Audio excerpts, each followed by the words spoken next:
radīt kaut ko priekš dziesmu un deju svētkiem vienmēr ir īpaši.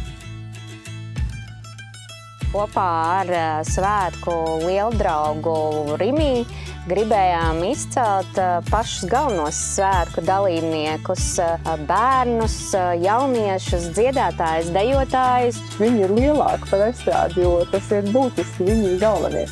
Par lielumu arī ir šis klips. Mēs paši esam daļa no kaut kā lielāka, un bērni ir lieli mūsu dzīvē. Man ļoti patika tur dejot, un man patika tas robots.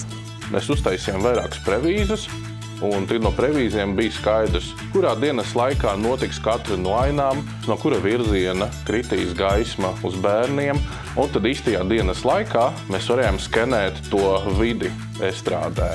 Robota roka mums arī palīdzēja dabūt precīzu kameras trajektoriju datorā, lai mēs varētu pēc tam to mūsu 3D mākonīti tieši ar to pašu trajektoriju, kas tai rokai bija, atkārtot jau pašā datorā. Mēs izmantojam tādu interesantu tehnoloģiju, saucās Gaussa splatteri.